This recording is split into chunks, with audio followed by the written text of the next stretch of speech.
Welcome everyone. I'm Sam Maggi, culinary mentor and chef with Basics Market. Today we're making two terrific salads, perfect for your holiday table. Our beet salad features our own organic free-range Gwendolyn's eggs. If you have any questions as we go along, just type them into the Q&A box. Recipes for this class are available on our Basics Market website. Let's get started. All right, so we are using our Gwendolyn's eggs, and we are going to go ahead and start with the beet salad. So here's a beautiful picture of the beets, the finished product here. And yeah, we're looking at winter salads here. So we're using some seasonal produce that's available in the markets.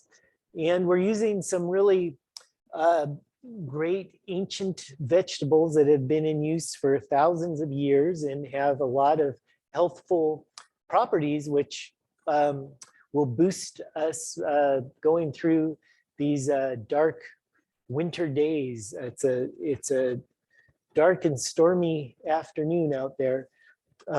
So we need all the vitamins and all these lovely, colorful fruits and vegetables to keep us going.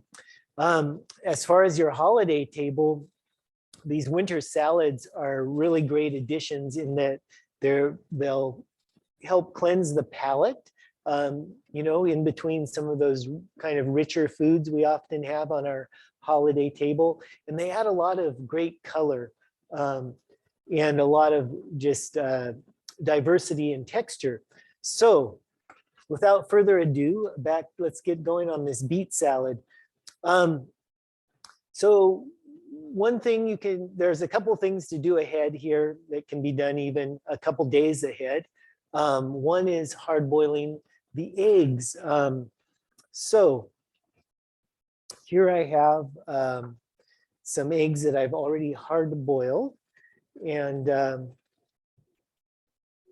to hard boil the eggs, we're just looking for like a 6.5 minutes. So it's a medium hard boil, but you can take them all the way to hard if you prefer a harder yolk, which is like 10 minutes. And so we do have a mini skills video on this on our website on eggs and so forth, but just really quickly, you just pop your eggs into a pot, and then you'll pour cold water over them to cover and give it some good space, a good amount of water over the top. And then you just bring them to a boil and then to a low boil, let them cook for 6.5 minutes. And there's your eggs. And then after they're boiled, you drain the water, put them in ice water, or just have them under running cold water for a while. And that'll help the membrane shrink from the shell, and it will be easier to peel. So we're going to use 4 eggs here. And we have a question, yes.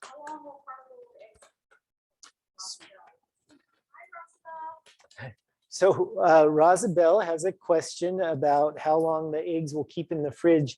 And you're good for a week with a hard-boiled egg. It's a really great way to keep eggs ready to eat and put in salads. Make an egg salad sandwich, all that stuff. I've actually eaten 2 hard-boiled eggs today on my travels because I was getting hungry. And it's nice just to have a little hard-boiled egg and a little bit of salt. Better yet, if you have beets and greens and all this other lovely stuff, right? So we've got our eggs, right? And again, those could be done ahead of time. And then the beets. So beets are in the market right now with just these great greens. And so the greens of the beet are edible. And in fact, beets were first cultivated for their greens. And they were first cultivated in the Middle East, and they grew them for the greens. And then later in Roman times, people started to eat the roots as well. But at first they were just used for the greens. So don't throw out your greens. And for this recipe, you'll notice we are utilizing the greens. So these beets have already been washed. So we rinsed them off, gave them a little scrub because they are a root vegetable. And so you're going to find a little bit of you know, natural dirt and so forth, dirt on them. And they are a root. So to prep the beets, you simply, you can cut off the top end and then cut off the taproot end. There's a little nub there. And then you have something like this. You'll want to leave the skin on, and you'll go ahead and get your oven on at 375 degrees. And I'm just going to set, I'm going to set the greens aside for my salad greens. And with the beets, beets will have this great staining quality to them. And you can make like dyes and all sorts. You could make Easter egg dyes with the beet juice. But do be careful if you have something you don't want turned red. Don't set the beets on that. Now, to roast the beets, I like to put them on foil on a sheet pan. And so we have that oven at 375, and I make a little tent, and this just helps kind of steam them a little bit. And voila, we'll put those in the oven.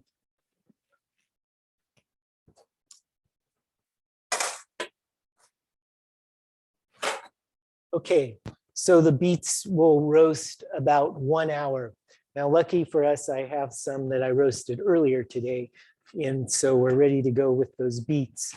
Okay, next, let's go ahead and have a look and make sure I don't forget anything here. So let's go ahead and get our dressing together next. So this dressing we're going to do in two stages. You're going to mix 2 stages with the dressing. So you need 2 little bowls. And first we're going to go ahead and mix together the honey and vinegar.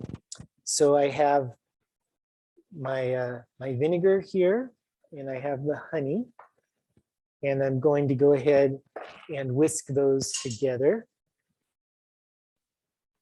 And this is probably a larger bowl than I need, but it'll be, well, nothing will fly out of the bowl, right?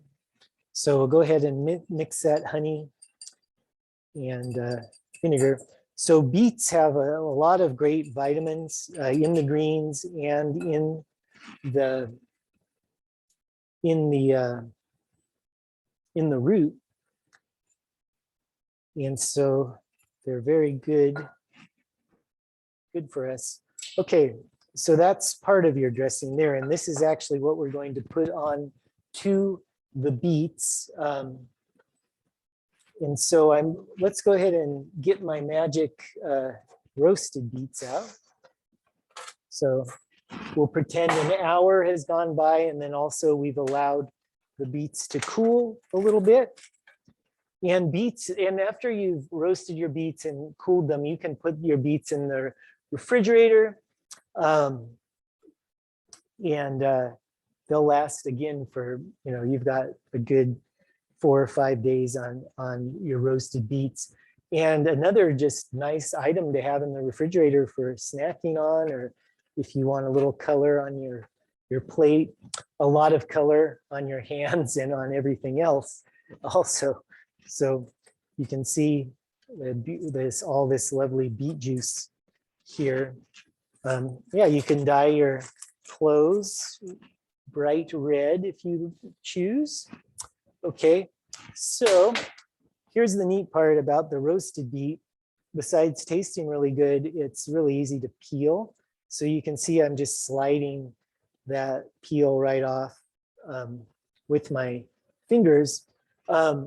Alternatively, and sometimes just a little more efficient, you can take a knife, a chef's knife or a paring knife, and just sort of slide it under the skin and just help facilitate that peel to come on off. Yeah, so we have a question. Oh, all right. Judy is asking how long we roasted the beets for. And these beets I roasted 1 hour, and 1 hour usually does it. And this is sort of an average size beet, right? If you know, like everything, it depends upon the size of the thing you're roasting. So a larger beet might take up to 1.5 hours. The way to test if they're done is just poke them with a knife, and then if they're tender to the poke, they're ready to go. So, but you're looking at 1 hour usually. Great question. So again, whoa, and they're kind of slippery too, so they're going to want to jump. That one I did all with my hands, and they're so pretty and shiny, just like a Christmas ornament, huh? Okay, so now I've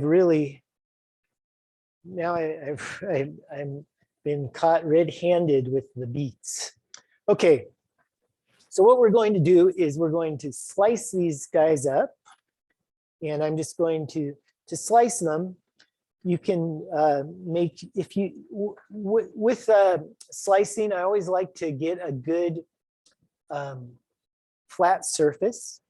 And so I just made a little bit of a flat surface there, a little nick off the bottom, and then I have a stable beet to slice. And I'm going to go ahead and slice the beet into rounds here. And you can see it has like a tree trunk. It kind of has the circles. We have a question? Yeah. Oh, okay. But we have a question as to whether you can steam the beets over water or yeah. And my answer to that is you can do that. You can steam the beets.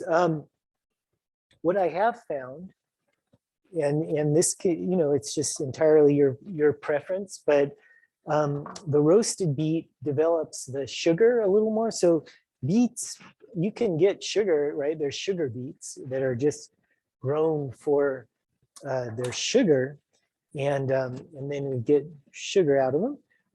And so if you roast the beet, it will develop that sugar pretty nicely, and you'll get a little bit of a sweeter beet, but steaming works just great as well. And again, you just want to make sure that they're nice and cooked through and tender, like we've got here.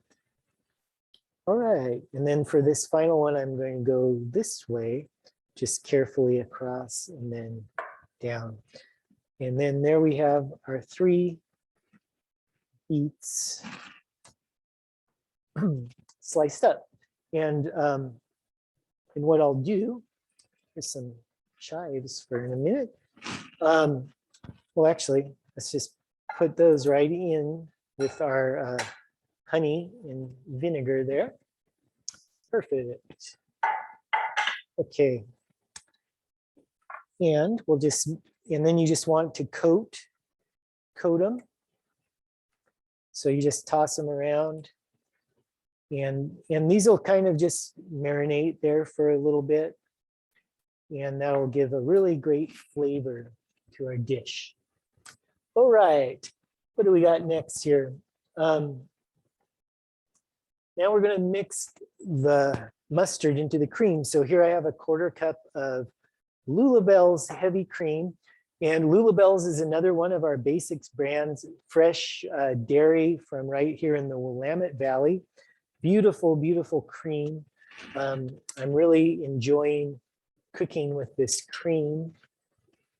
It whips up really great and has wonderful flavor.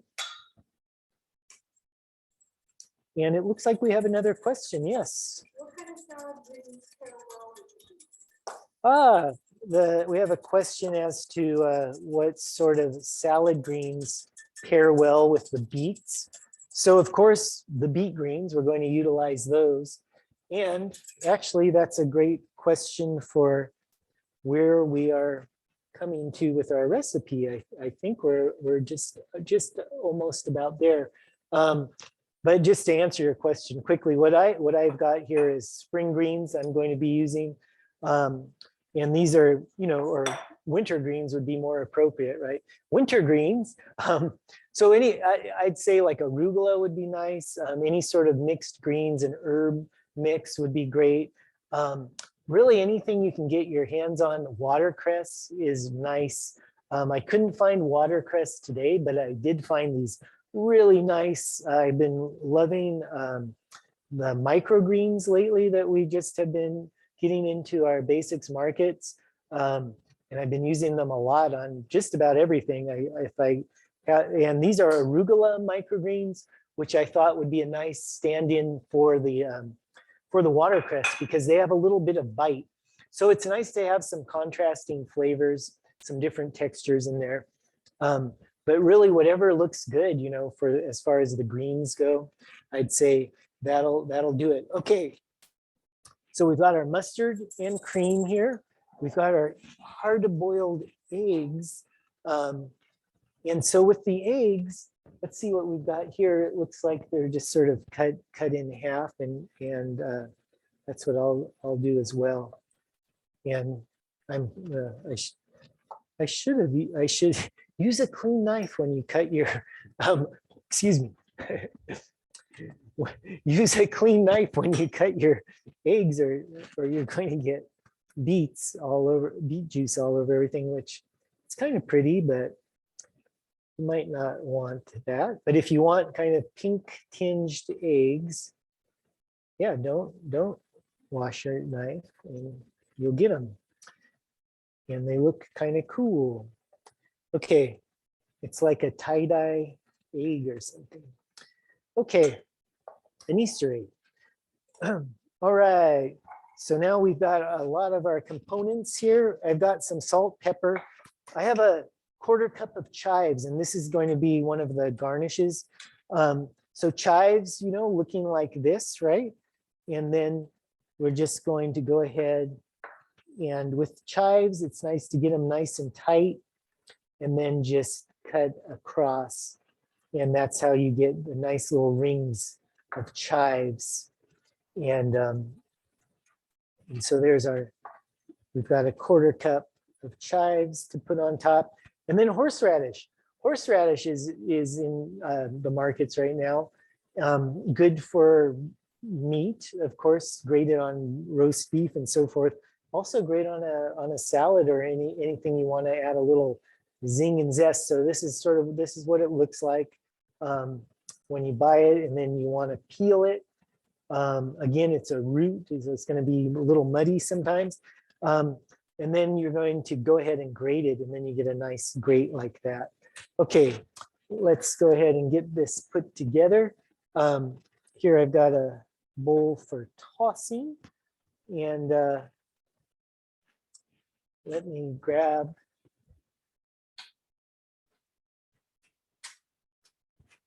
I didn't realize I'd make such a mess with the knives. Okay, so here's our rinsed greens. And so I'm going to go ahead and cut them off the stem. And then with greens like this, and we'll do this, you do this with your chard and kale and so forth. I'm just going to kind of pull them off the stem. And then we just have the greens there.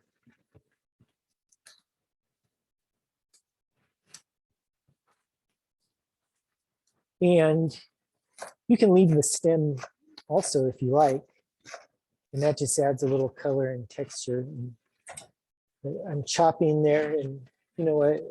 I am going to put a little bit of a stem, because I think that'll be pretty interesting, right? Give it some more nice color. And they taste good too. And then we've got this is just a lettuce mix. Call it call it winter greens. Okay, and here's that aforementioned arugula microgreens. Put that on, and that's going to have a nice zest. Okay, so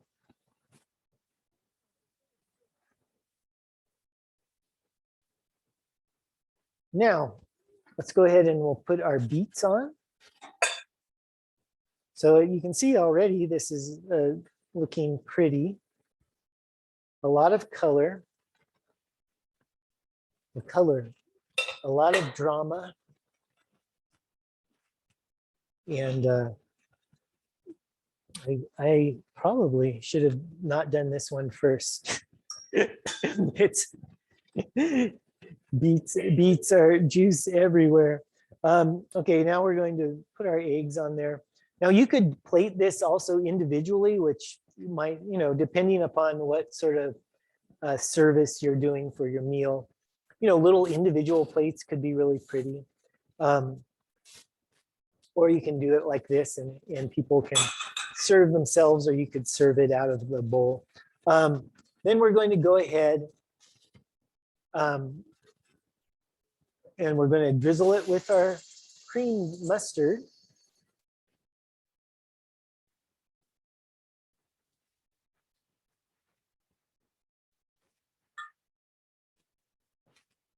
And then a little bit of salt and a little bit of course, ground pepper. And then of course the chives.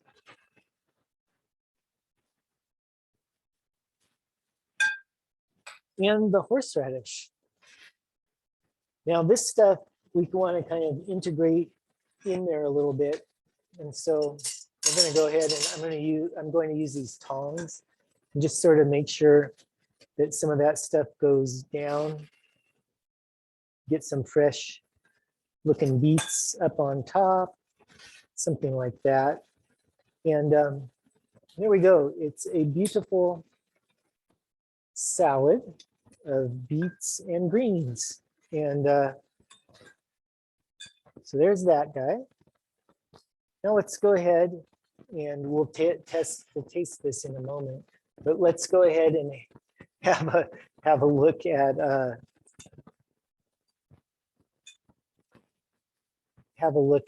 our kale salad. All right.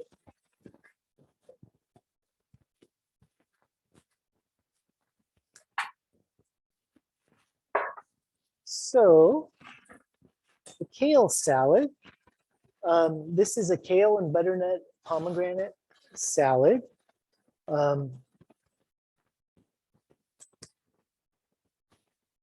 So kale is well, let's start with the butternut actually. First, you're going to want to roast up some butternut squash.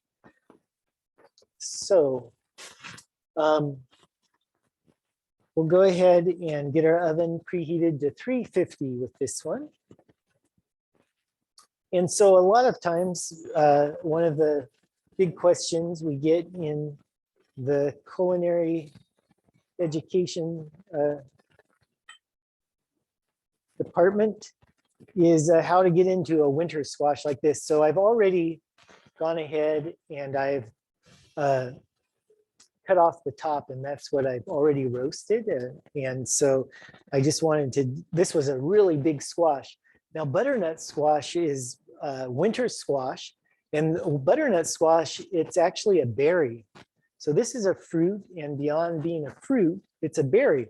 It's a giant berry, and it was developed in the 1940s by a fellow in Massachusetts who was looking for a squash that would feed a big family that wasn't a pumpkin, and he crossbred a whole bunch of different winter squash. But these sorts of winter squash were first, they first grew in Central America and Northern South America. And then with the Europeans coming into the Americas, it was spread all over. But they're really an important staple diet for indigenous American people, and they've gotten people through the winter for quite some time. So with a squash like this, usually what I'll do is I'll cut off the stem end and then the base, and you want to use this sort of rocking motion, and you can get through any winter squash, any pumpkin, anything like that using this rocking motion. And just take it easy. You don't need a lot of pressure on your knife. You want your knife to be sharp, and you just get that rocking motion and you can really get through it. And then you've got your good base, right? And so this berry has some seeds in it. So we're going to go ahead and again do that rocking motion right down the center. And then there's the seed pack. Now we can go ahead and grab a spoon and we'll get those seeds out. And so you just want to scrape the seeds out and get some of the stringy stuff. And like that. Okay, now to peel a butternut, and usually you'd want to, it's easier to peel it before you cut it, but you can also peel it after. So one way is with your chef's knife, and you're going to just go ahead and again, you want to go off of a flat surface and just run your knife down and get that skin off. And again, proper knife technique, holding the knife between the thumb and forefinger at the top of the handle, really getting a good grip, utilizing your claw hand, keeping the old fingers out of the way. And then you got your peel off. The other way is with a peeler. And I don't know, I can't find one at the moment, but just like a potato peeler is a nice, the butternut squash is one of the squashes that you can actually use a potato peeler with, and it works pretty well. So once you've got your squash peeled, we can go ahead and dice it up. So to dice a guy like this, I probably would come down like this. We're looking for about a 1/2 inch dice. So you cut it into some wedges. And then we're going to have beet colored butternut squash as well here. So we go ahead and dice it up. And for this recipe, you're looking for about 1.5 cup of dice. I usually do a little more because I really like butternut squash. And so I'd go even like 2 cups and, go crazy with it. And usually they're pretty large. So it's no trouble. So here's some of our ingredients for this salad. And I have here a teaspoon of neutral oil. Neutral oil would simply means like a canola oil, a sunflower oil, something like that, that doesn't carry a lot of flavor with it. So it's neutral in flavor. And so that was a teaspoon of oil, and we just toss the squash in that. And then you go ahead and put it onto a baking sheet and put it in that 350-degree oven. And then what you're going to end up with is some nice roasted butternut squash. And this will be approximately half an hour or so. You just want them to get nice and tender to the touch. With this squash, you don't want it to go too much so it turns to mush when it's in the salad, but you do want it cooked through. So we have our roasted butternut squash. Now, what else do we need here? A pomegranate. Well, let's look at the kale first. Kale. So kale is actually a member of the cabbage family, and it's a wild cabbage. We can see a lot of kale was eaten in the Middle Ages and throughout history. And then from this sort of wild cabbage were developed like the head cabbages and broccoli, things like that. These are relatives of the kale.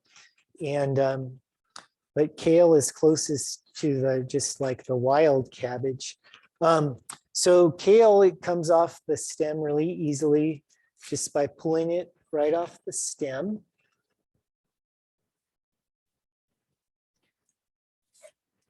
And kale is one of the most nutritious foods on the planet.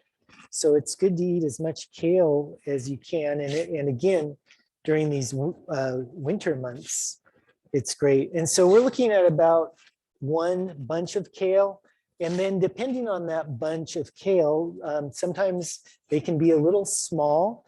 And so you might want to go up to a bunch and a half or even 2 bunches, depending on how much salad, how much greens you want. Yes, we have a question.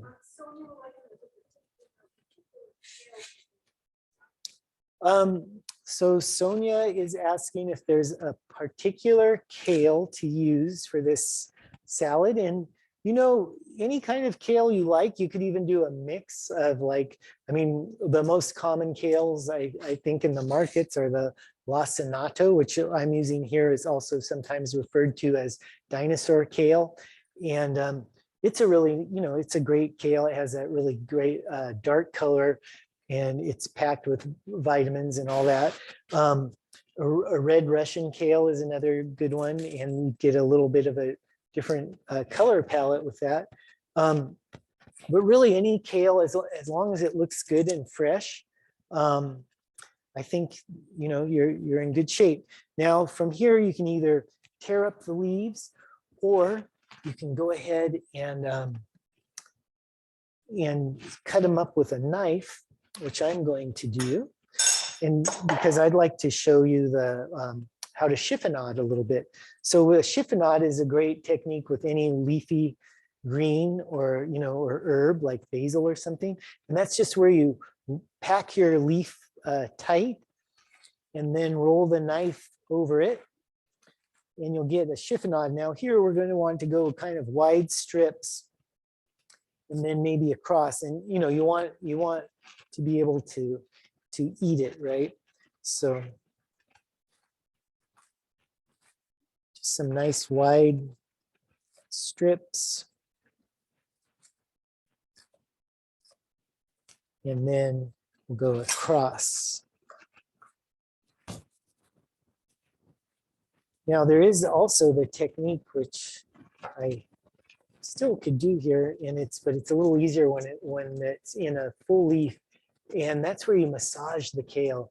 And a lot of people like to massage their kale, and the kale, I guess, appreciates it. And you know, you never know because it's very quiet, and but I think it does. It definitely relaxes, and like any good massage, the kale will be relaxed, and it just makes it a little more tender. So if you choose, you can massage your kale a little bit, and even after it's cut, you know, you could go in and give it a massage. If you like it a little more crisp, don't massage it, but it just depends on what you're looking for there. Okay, so there's the kale. We've got the kale in the bowl. Okay, and now we've got our, we've already roasted our squash. And now we're going to go ahead and prepare some pomegranate. So we have a video of this on our website, basicsmarket.com, where it just shows how to prep the pomegranate. But I'm going to go ahead and do it here again. And so the pomegranate, you can go ahead and you can, this is one way to do it, and it's pretty good though. You want to go in from the top, cut around that stem, and just cut down at an angle about 1/4 of an inch, and you'll kind of feel when you pop through the skin. And then you can pry that sucker off, and you can see there's just a lovely little cap there. And then there's all the inside exposed. Now, pomegranate is one of the oldest fruits on earth. the name, it means something like an apple with many seeds, and it's sometimes called a Chinese apple. It originates from Persia, and it has a lot of myth, folk tales and so forth attached to it. And it both is often used as a symbol of fertility and also a symbol of the end of life. So there you go. It's a powerful symbol, but also delicious. So now I'm just kind of cutting down the skin carefully and making some good strips. And so in this way, we can just peel those guys off, peel the skin off a bit. And what I have underneath here is a bowl of water. And so along those lines that you cut, it should just come apart in segments. And then you can go right into the water and just knock the seeds out. And what happens, this is just a really neat way to get the pithy white stuff off, because that pith will float to the top and the seeds will sink to the bottom. And so it's a really easy way to clean up the pomegranate. And so here we're looking for a half a cup of pomegranate seeds. So with a nice big pomegranate like this, we'll probably just use half of it or so. And yeah, it's pretty fun to knock those seeds off. And it looks like we have a question.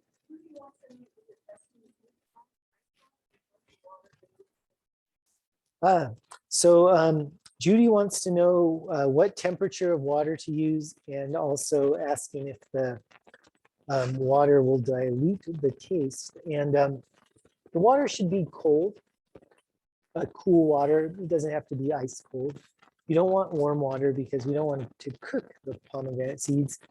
And it's not going to mess with the taste at all, because the pomegranate seeds are encased in their own little membrane. So all the flavor is inside that.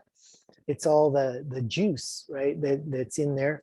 And so it's not, it's just sitting there in its pith, right? And so until you bite down on them, that flavor is not going anywhere. So all you're doing is sort of cleaning them. And again, you're getting a nice separation of pith and seed. Okay, so there I used half a pomegranate, and that looks about right to me. Okay, I'll eat a seed. Very good. It's definitely pomegranate season.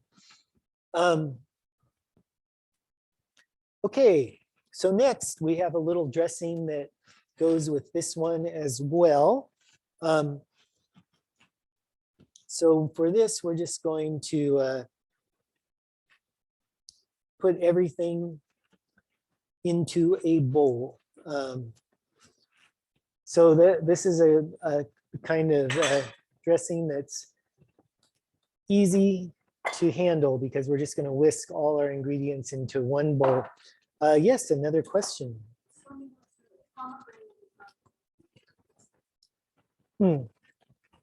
So we have a question from Sonia.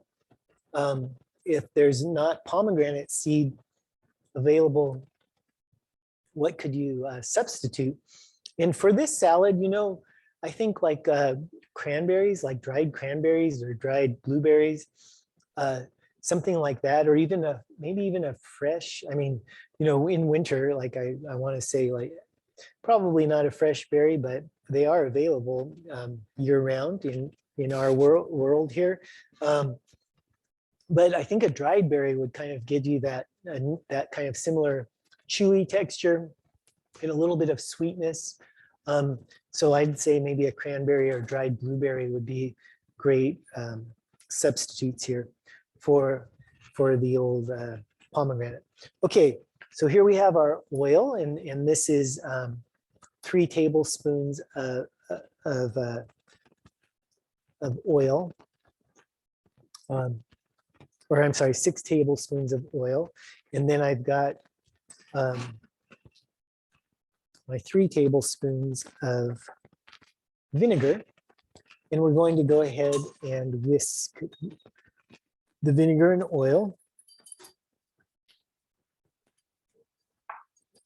And you can see how that becomes a little bit of a emulsion, which is nice. And so when you put the vinegar and oil together and whisk it, you get that it thickens, it becomes emulsified. And then we're going to go ahead and add in some cumin, a little bit of minced garlic. I've got some Dijon mustard to add to this. So we'll go ahead and throw in our Dijon prepared mustard. And we can whisk that stuff in. And then I have a tablespoon of sugar. We have some salt and pepper. And then some shallot. And I would like to just demo the shallot real quick, because shallots are really nice in a dressing like this, or just for any time you want kind of a lovely, a little bit more sweet of an onion flavor. So shallots like this, it's just like a little onion. And you can treat it the same way as far as preparing it, where we're going to go ahead and knock off the stem end. And then we've got the root end left. And with that, we can go ahead and get the peel off by cutting a slice down 1 layer and then just removing the peel. And of course, easier if you cut it in half, and then that peel comes right off. And then leave the stem end on for a minute and cut along with the lines of the shallot. And then when you cut across, you have instant mince, and it's ready to go. And there we go. That's about a tablespoon. And so we're just going to dump that right into our dressing. And give it a whisk. Okay, so there's a beautiful, simple salad dressing. Here is our kale.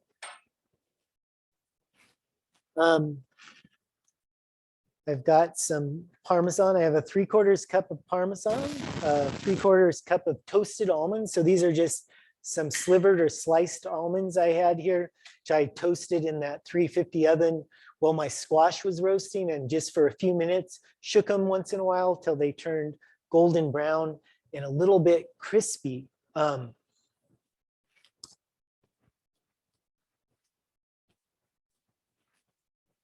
Yes, we have a question. Here in the like how long has the last time purchased and made it and use it for variety of salads? Oh, great. So Miriam, the dressing, she's asking how long the dressing will last in the fridge, and she's going to use it for a variety of salads. And yeah, this is a nice basic salad dressing for sure. It'll last. You've got, I mean, though there's not a lot to go bad here. It does have the fresh shallots and the fresh garlic, so you probably want to use it in a week or so. You could give it 7 days.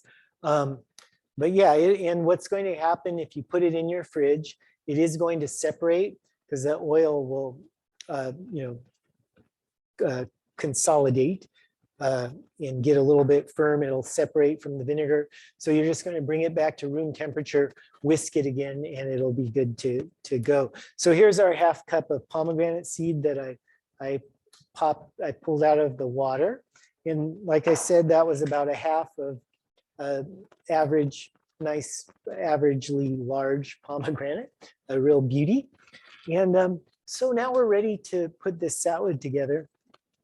So we can go ahead and I think I'll start with the butternut squash. Put that in.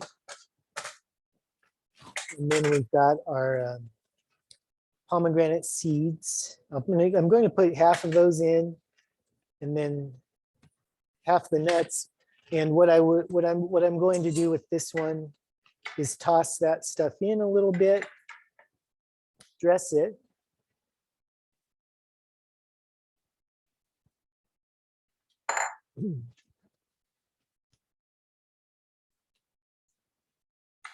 And then finish it with the rest, the remaining 1/2 of the stuff.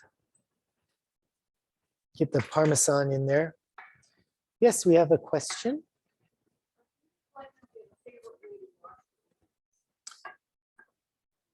Oh yeah, so Judy's asking us, or asking me, I should say, I don't know why, us, all of us here. Judy is asking if I have a favorite way to wash greens. And I usually, I have a method that is really good. And this is good for parsley, cilantro, and parsley, especially this sort of thing, is where you get a nice big bowl of water, cold water, and put that in your sink. So a big bowl, get some cold water running over it, and you can dunk the greens in there. And like I said, it's magic for parsley and cilantro, where there's a lot of little hidden dirt and so forth. And now that stuff sinks to the bottom, just like the pomegranate seeds. And then you can give it a rinse as you pull it out under the tap, and it's nicely rinsed that way. Yeah, thanks for that question. All right, so here's another lovely, colorful salad. And let's go ahead and we'll put these into some proper serving bowls well, that one is already there. And then here's a beautiful bowl. And I don't know why, no wonder my collaborator was giving me weird looks when I put this in this bowl. And now I know why. I'm like, why are you looking at me? So funny, because she gave me this beautiful bowl. And then I went ahead and created the salad in here. Let's see if I can redeem myself at all here. The great thing about a salad, a tossed salad, is it remains tossed no matter how many bowls it rolls through. Now I was like, what? Now that is a lot prettier, and I do apologize for the eggs being pink. I'm sure everyone out there will do a better job at consolidating their beet mess. Okay, so here we have lovely salads in their designated bowls, and winter salads, right? Now, I have the task of tasting these and making sure they're up to standards here. So first to this one, and you can see these salads will just look great on a holiday table, right?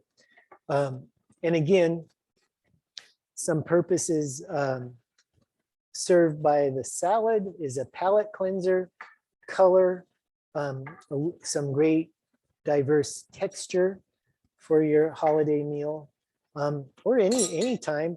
And these also would just make great light meals on their own, or you could add a protein. Of course, this salad already has the eggs, which is like one of the best proteins you can get. But you could put a piece of fish or chicken on these salads, and that'd be delicious as well. So first with the kale salad.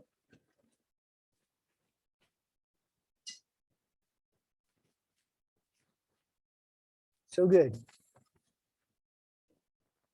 I do love that dressing. Really bright,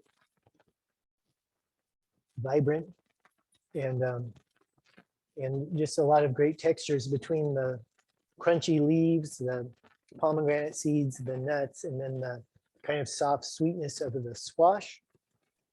I say that's good. You should definitely make that. Now, let's go ahead and test this guy. Here we have a variety of greens. And again, I can't help but make a mess with this salad. I guess that's part of the fun. Okay, so here we have beautiful hard-boiled eggs. And in lieu of watercress, I chose some arugula microgreens, which I just have discovered recently as they've been in the market.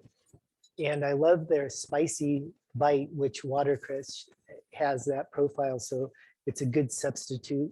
But any sort of leafy greens along with the beet greens, and that's the bulk of your salad. And then you've got the roasted beets and you've got your hard-boiled eggs, which are, of course, Gwendolyn's eggs, which are a Basics Market brand. And they're grown, they're raised, the hens are right here in the Willamette Valley. They're laid, the eggs are laid right here, very fresh and perfect for this salad. So let's try it.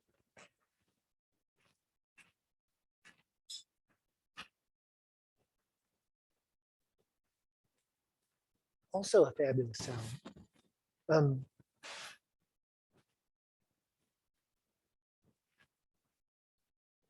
Beets have such a lovely earthy flavor, and the same time some sweetness.